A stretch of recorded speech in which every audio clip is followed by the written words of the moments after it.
सुंदर शर्मा आपका स्वागत करता हूं। बच्चों, हम न्याय का पहला पार्ट जो पढ़ रहे थे तो उसमें अपन ने पहली क्लास ली थी। आज हम दूसरी क्लास लेते हैं। इसमें अपन देखेंगे कि न्याय पहली क्लास में अपन ने लास्ट में पढ़ा था कि न्याय के जो विचारक होते हैं, न्याय के जो विचारक है उनको भौगोलिक समय के हिसाब से, अवधि के हिसाब से हमने 3 भागों में बांट दिया है। एक परंपरागत बोल दीजिए, और आप चाहो तो परंपरागत मतलब है प्राचीनतम विद्वान, प्राचीन कालीन पाश्चात्य विचार।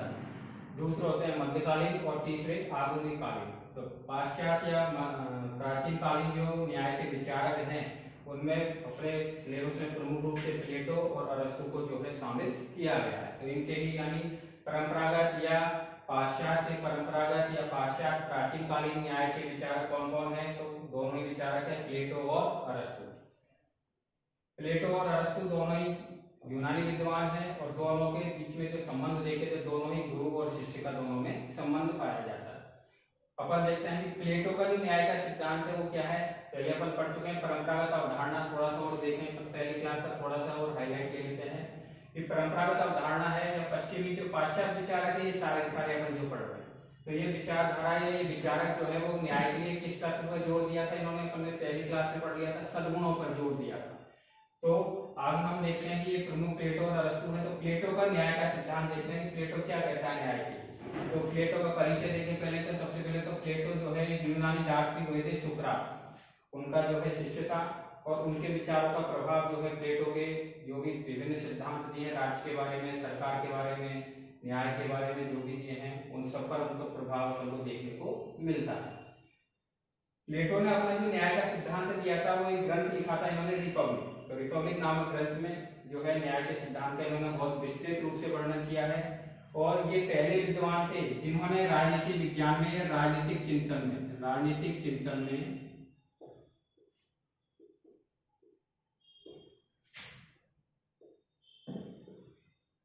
न्याय का अर्थ समझाने का कार्य या समझाने का प्रयास सर्वप्रथम जो है प्लेटो ने प्रयास सर्वप्रथम किसके द्वारा किया गया था?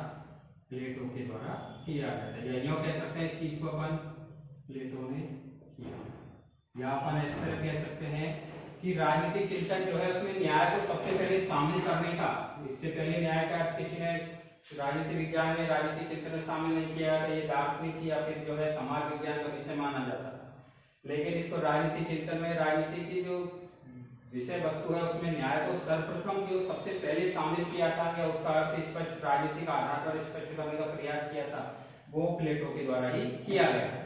तो फिर किस पुस्तक में लिखा था इन्होंने, किस पुस्तक में इसका सिद्धांत का जो है प्रतिपादन किया था? रिपब्लिक नामक पुस्तक में किया था। और प्लेटो प्रथम विचारक थे जिन्होंने राजनीतिक विज्ञान में जो है न्याय को शामिल करने का प्रयास किया था।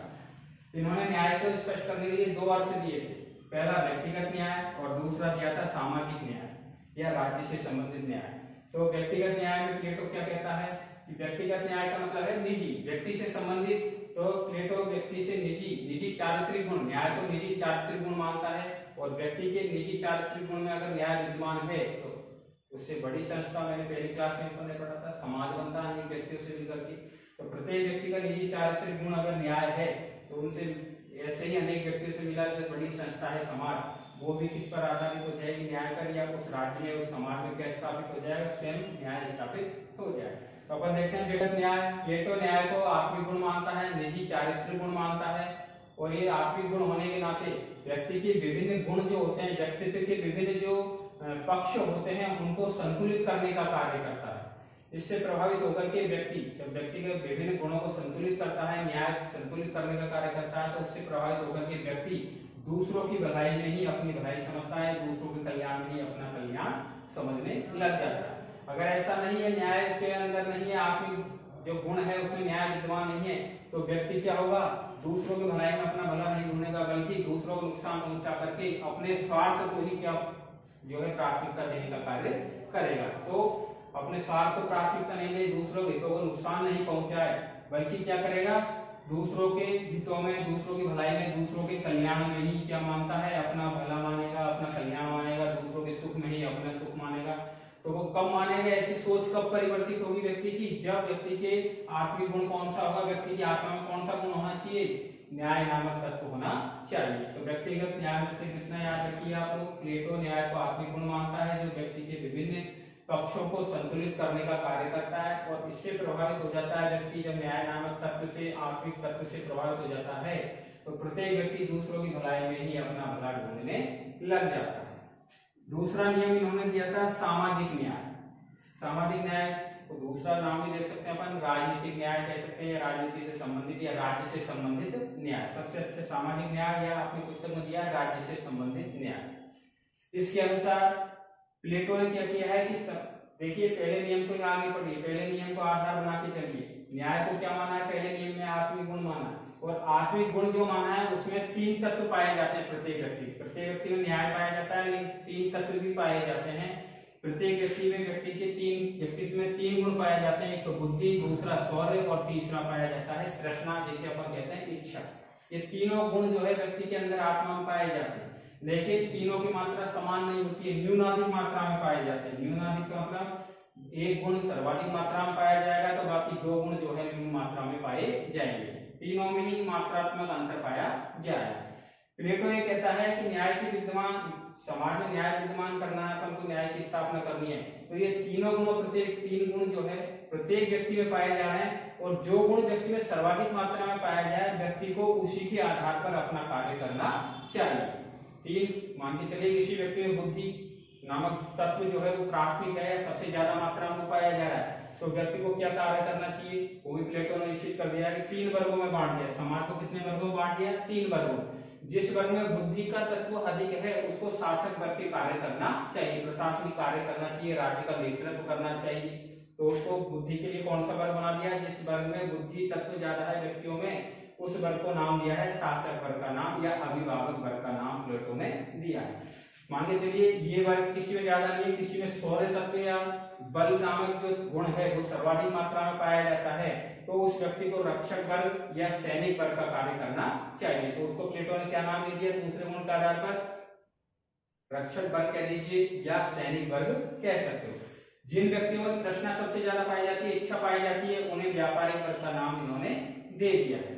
तो इस प्रकार प्लेटो ने सामाजिक न्याय के अंतर्गत 3 गुणों को माना गया है, प्रत्येक व्यक्ति में 3 गुणों को माना है, और तीनों गुणों के आधार पर समाज में कितने वर्ग बना दिए हैं, 3 वर्ग बना दिए हैं। कौन कौन से, बुद्धि है वो तो शासक वर्ग हो गया, शौर्य है वो रक्षक वर्ग या सैनिक वर्ग हो गया, तृष्णा जो है वो व्यापारिक वर्ग हो जाता है। 3 वर्गों में बांट दिया है।